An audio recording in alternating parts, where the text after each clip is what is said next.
Deuxième partie du bocal local, on va parler de théâtre avec la Comédie du Loir à la Chartre-sur-le-Loir qui propose des cours et des stages de théâtre tout au long de l'année, des stages et des cours pour les enfants, les ados ainsi que les adultes. Il y a même des arts plastiques qui sont également dispensés dans cette association. Guylaine, bonsoir. Bonsoir. Guylaine Marie, justement, vous êtes comédienne et professeure de théâtre au sein de la Comédie du Loir. On va parler avec vous d'ici quelques instants de votre activité. Bonsoir Claude. Bonsoir. Claude Saucereau, qu'on connaît bien sur LMTV, ça me fait très plaisir de vous recevoir. Claude, vous réalisez un nouveau court-métrage, vous tournez au mois de juillet, Les Autres Départs, et vous proposez une lecture publique jeudi prochain, 30 avril, au Cinéaste. Vous êtes venu accompagné de Juliette. Bonsoir Juliette. Bonsoir.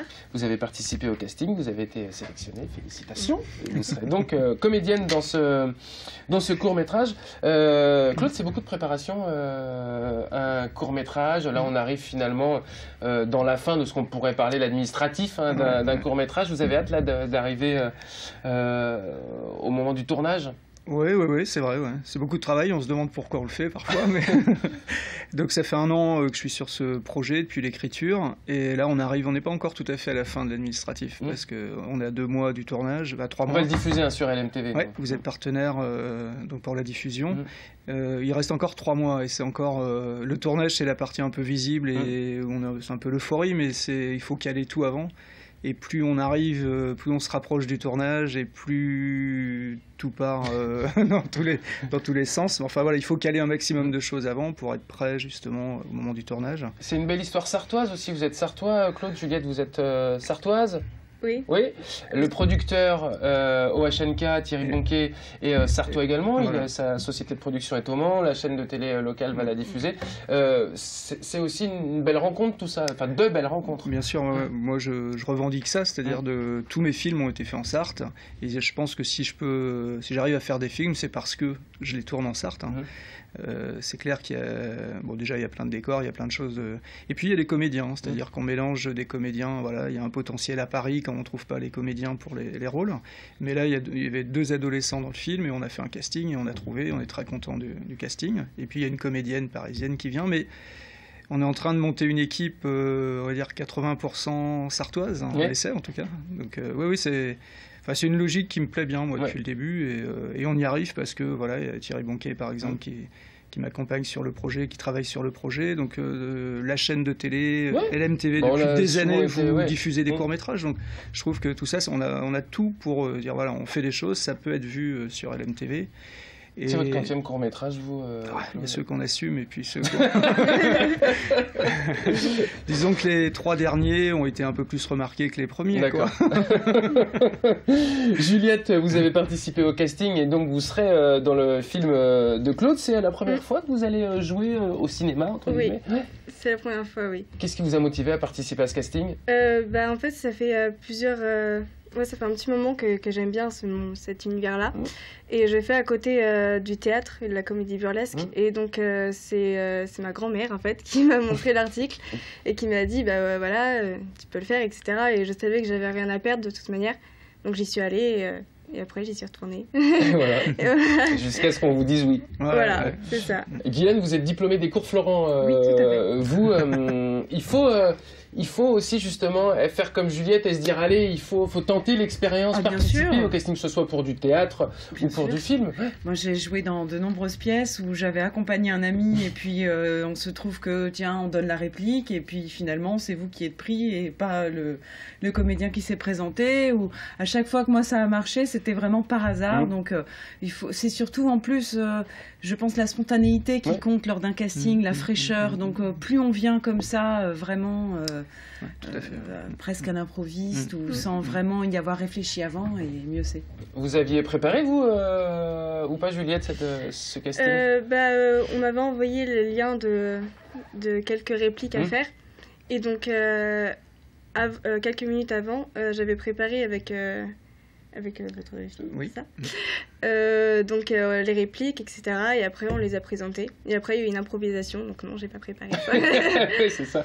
Claude, vous, justement, le côté improvisation, c'est quelque chose d'important. Elle en parlait, Guylaine, pour vous, c'est de savoir si finalement on décide de changer quelque chose dans le scénario. Pas à ce moment-là. Au moment du casting, en fait, l'idée, c'est de tester un petit peu la réactivité des comédiens. Je dirais, parce qu'en fait, là, j'avais donné une scène courte et une scène longue, histoire dans des situations un peu différentes. Donc, en fait, Juliette avait préparé son texte. Et en même temps, l'idée, c'est de déstabiliser un peu. On est quand même là pour voir, parce qu'un tournage, c'est déstabilisant. Donc, une petite improvisation en lien avec le film. Et donc, on voit des choses différentes. Après, sur un tournage, c'est la géométrie variable. Il y a les comédiens, puis le temps dont on dispose. Moi, j'aime bien, souvent, qu'il y ait une petite part d'improvisation. Dans la pratique, je l'obtiens rarement sur les tournages, parce qu'en gros, soit les comédiens disent oh, c'est bien, moi, ça, en fait, il y a une sécurité de s'en tenir au texte, et comme en général, il y a une tension. Voilà, en fait, c'est à moi de créer. En fait, sur ce tournage, j'aimerais bien créer les conditions. J'en ai déjà parlé avec Thierry, en disant voilà, il faut qu'on ait un petit peu de temps. Et là, on laisse beaucoup plus de liberté pour avoir de belles surprises. C'est-à-dire que si on est tous bien calés dans le tournage, les comédiens, les 4 comédiens peuvent apporter des choses, et ça m'intéresse.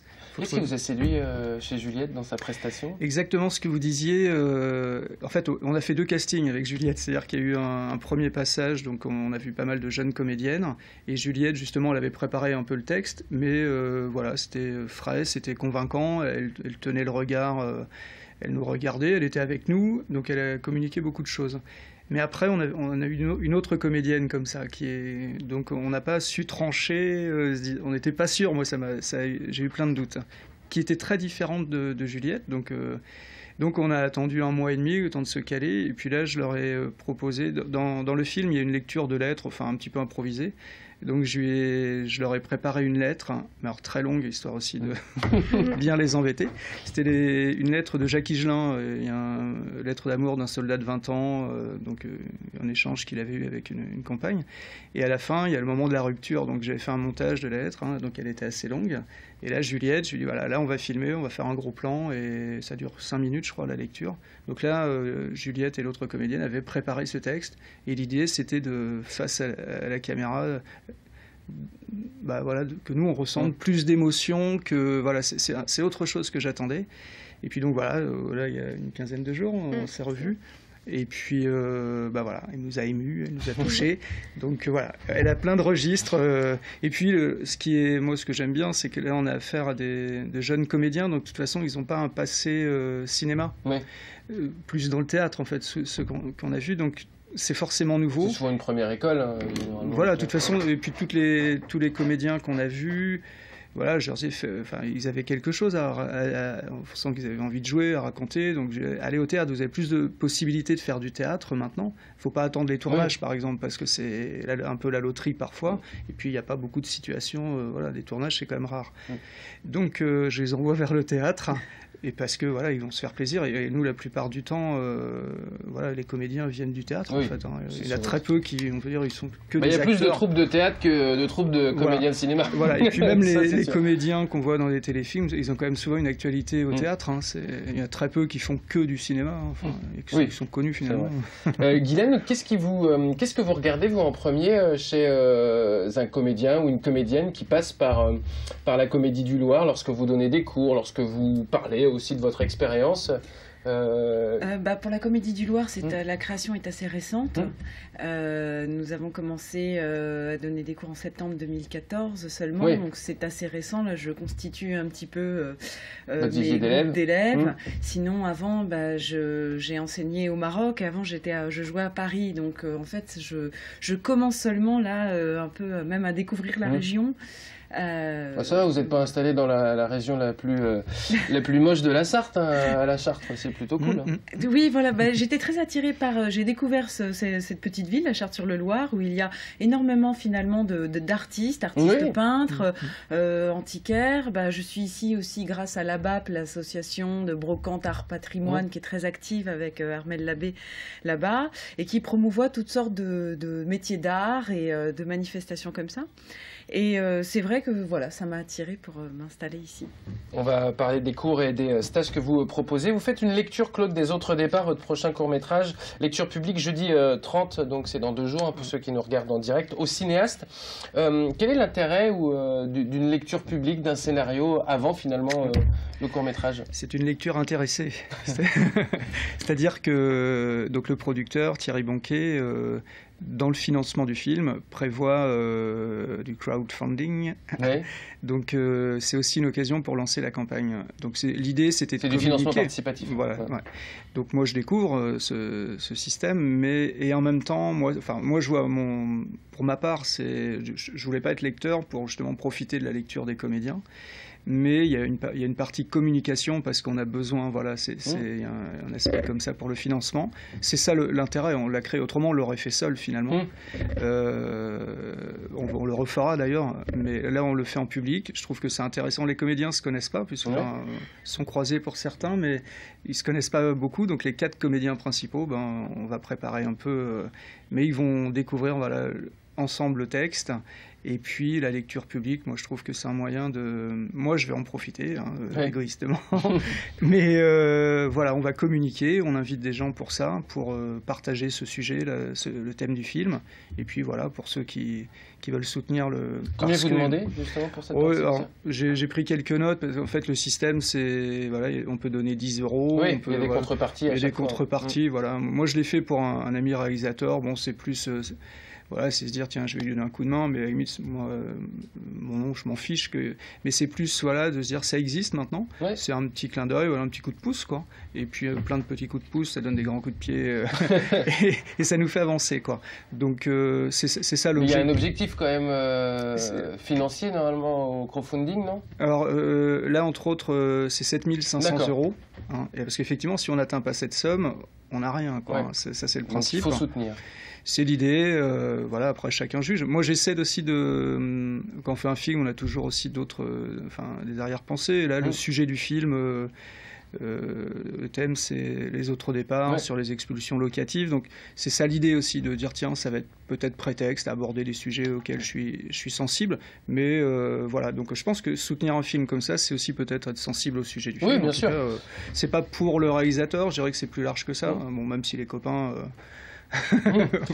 On aura l'occasion, on va y revenir sur l'histoire des autres départs avec vous, Claude et Juliette. Juliette, vous flippez un petit peu là avant jeudi? Non, ça va. Non, ça va? Ouais, ça va. Franchement, ça va, bon, très bien. Chaque semaine, et il y en a qui ne flippent pas du tout. Bon. Guylaine, la Comédie du Loir, vous l'avez dit, depuis septembre, vous êtes installée sur la Chartre, sur le Loir, et vous dispensez des cours et des stages de théâtre pour... enfants, adultes, enfants, adolescents, et à la rentrée, je crée des cours pour adultes. Il y avait déjà une troupe de théâtre à la Chartre-sur-le-Loir qui s'appelle Entre Seine et Loire, mais eux sont une troupe d'adultes qui montent une pièce en fait, et j'avais envie d'ouvrir plutôt un cours technique. Donc les gens qui auront envie après de jouer une pièce, vraiment de s'investir, pourront aller voir cette autre association. Moi, c'est uniquement vraiment pour apprendre à jouer.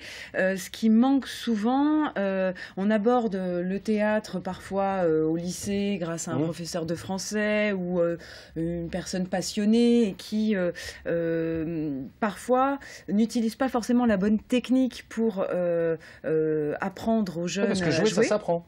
Ça s'apprend, et en général on prend des mauvais plis comme on dit, et moi ce qui m'est arrivé après quand je suis arrivée en professionnel, j'avais commencé en amateur mais pas forcément avec des professionnels qui dispensaient des cours, et j'ai dû tout casser pour tout reconstruire parce que je n'avais pas les bonnes techniques. D'accord, et donc c'est ce que vous allez faire avec la Comédie du Loir. Donc finalement, c'est pas sanctionné par une pièce de théâtre à la fin de l'année. Nous faisons un spectacle pour les enfants, ça c'est presque obligatoire, hein, mais pour les adultes, ça sera simplement un montage de scène s'ils veulent se produire sur scène, parce que certains adultes ont envie d'avoir un cours de théâtre, mais pas forcément, enfin ils sont peut-être pas là toutes les semaines, ou c'est vrai quand on monte une pièce, ça demande vraiment beaucoup de rigueur, on ne peut pas rater une répétition, donc là ça laisse un petit peu plus de liberté, et puis aussi une découverte de soi, c'est une énorme thérapie, même quand on est adulte, de pouvoir apprendre à se lâcher. Oui, parfois quand on est un peu timide ou des choses comme ça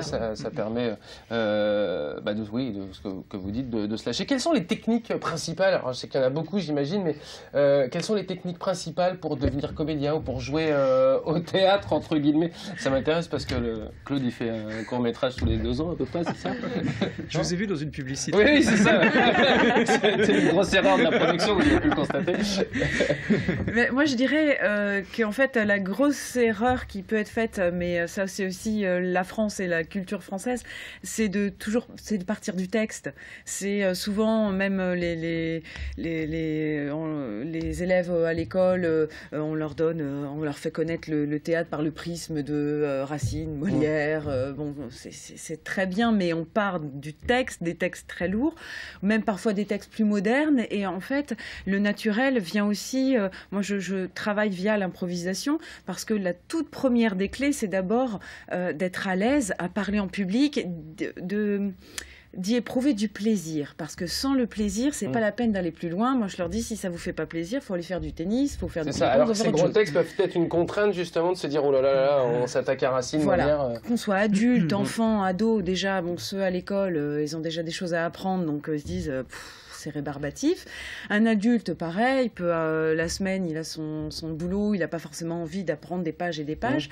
Et en plus, ça tue le naturel, en fait. Et ce qui, justement, parfois, vous parliez tout à l'heure ceux qui ne passent pas les castings, bon, vous les envoyez au théâtre. Je les voyais au casting, mais je ne voulais pas qu'ils s'arrêtent au casting. Mais c'est vrai qu'il n'y a pas le même jeu, en fait. Ça aussi, c'est le problème. Une personne qui fait trop de théâtre aura du mal à jouer à la caméra, ou alors au niveau des déplacements, au niveau de la gestuelle, parce que c'est vrai qu'au cinéma on doit tout donner dans un cadre, on doit donner l'émotion à l'instant, au moment propice, sans trop bouger. L'acteur de théâtre apprend à bouger. Donc voilà, et c'est vrai que c'est un toute autre technique en fait de jouer à la caméra et jouer sur scène. Le jeu à la caméra est très intimiste, alors que au théâtre on va essayer d'extérioriser et de grossir un petit peu plus les traits. Donc je dirais que ceux qui veulent se diriger plus vers le cinéma, oui, des cours de théâtre, mais en faisant attention et finalement en s'entraînant aussi aux deux, quoi. Parce que si on apprend que la technique de l'un, on va galérer pour le cinéma. Mais c'est-à-dire que finalement, dans vos cours, une fois qu'on a la technique, finalement, c'est comme un peu chaque métier ou chaque passion comme on veut. C'est-à-dire qu'une fois qu'on possède, on va dire, je prends la musique avec le solfège, par exemple, il suffit aussi beaucoup de travail. Et puis, il y a quand même une partie de talent, j'imagine. Bien sûr. Ça, après, il y a une personne plus douée qu'une autre, ou comme dans n'importe quelle autre passion. Mais c'est vrai que moi, je travaille aussi via l'improvisation, puisqu'elle amène le naturel. En fait, quand on improvise, on a du mal à surjouer, on est beaucoup plus nous-mêmes. Et c'est vrai que ce naturel-là est demandé beaucoup plus maintenant au théâtre et au cinéma, alors qu'avant on avait tendance à surjouer beaucoup plus dans ces comédies de boulevard où là c'est un petit peu plus caricaturé. Maintenant le spectateur a envie de naturel. Quand est-ce que vous dispensez vos cours, Guylaine, ados, enfants et adultes, les jours? Le mercredi après-midi pour les enfants, samedi matin pour les ados, et ça sera le jeudi soir à partir de septembre prochain pour les adultes. Il y a de l'art plastique aussi dans l'association? De l'art plastique, voilà, 2 artistes, Pauline et Arnaud Sixou et Arnaud Audet et Pauline Sixou, qui donnent des cours d'art plastique. Voilà, 2 artistes qui font partager leur passion au sein de l'association. Très bien, merci beaucoup à vous d'être venu sur le plateau du Bocal Local. La Comédie du Loir, donc cette association, on ne parle pas de troupe, du coup, on parle simplement d'association de théâtre. L'association, voilà. Où vous pourrez prendre des cours de technique de théâtre, donc association basée à la Chartre-sur-le-Loir. Claude Saucereau, les autres départs, lecture publique jeudi 30 avril pour vous qui nous regardez en direct au cinéaste. Les horaires, Claude? 19h. 19h. Très rapidement sur l'histoire des autres départs, vous avez parlé d'expulsion locative. En fait, c'est une famille qui part en vacances. C'est ça. En fait, le pitch, en gros, voilà, c'est une maman qui presse tout le monde pour partir en vacances. Ses 3 enfants, donc 2 ados, une plus petite, et qui cache à ses enfants la situation. Et donc le film développe, alors là on annonce la fin, mais en fait moi c'est pas un film à chute au sens où voilà, c'est à la fin qui fait la réussite du film, c'est plutôt de voir comment elle cache tout ça à ses enfants et comment les 2 grands notamment découvrent la situation et comment ils réagissent. En gros c'est aussi symboliquement un peu le passage de l'insouciance de l'adolescence à l'âge adulte, tout en préservant la petite sœur en fait. J'ai une maman qui, donc elle on la préserve. Donc l'idée c'est ça, c'est assez intime effectivement, c'est dans un appartement, on est début juillet, mais 80% du film les volets sont fermés, donc on est voilà, c'est la dynamique du départ en vacances, un peu stressant, la maman qui stresse tout le monde, et voilà, et derrière tout ça c'est une histoire qui peut être vraie, et donc sans être dans le... tous mes films sont un peu comme ça, c'est-à-dire qu'il y a un sujet grave que j'ai envie de traiter, et en même temps on n'est pas dans le pathos. Voilà. Il y a une enfant qui a de la naïveté, qui apporte en plus, qui est donc la petite Nora, qui elle est naïve et intelligente, donc en même temps voilà, elle va apporter cet équilibre. On a envie de la protéger, et du coup voilà, c'est bon, puis l'histoire, voilà, ils partent, mais ce sont les autres au départ. Vous jouez qui, Juliette, vous? La grande sœur. La grande sœur qui va un peu protéger donc la petite. Voilà. Très bien. Les 4 comédiens seront là donc pour la lecture. Vous lisez l'intégralité du scénario? Oui. Très bien. Bah oui. 20 pages. 20 pages. Merci beaucoup Claude et Juliette, à vous d'être venus. Je rappelle donc qu'on diffusera de toute façon, du coup la sortie est prévue pour quand, Claude? Vous savez pas encore? Peut-être fin de l'année. Ouais, fin de l'année. On diffusera donc ce court-métrage sur LMTV. Bonne chance Juliette pour cette première expérience au cinéma. Merci. Claude, bonne chance aussi pour cette première expérience au cinéma. Guylaine Marie, merci beaucoup d'être venue. Je rappelle donc l'association La Comédie du Loir à la Chartre-sur-le-Loir pour prendre des cours de théâtre, que ce soit pour les enfants, les ados ou encore les adultes. On va terminer le bocal d'ici quelques instants avec la sélection comics de Matt, de la bande dessinée également avec le dessinateur Stéphane Ouari qui vient de sortir le tome 2 de Maggie Garrison aux éditions Dupuis sur un scénario de Lewis Trondheim. Et puis Damien viendra nous parler de la journaliste scientifique Florence Porcel. À tout de suite.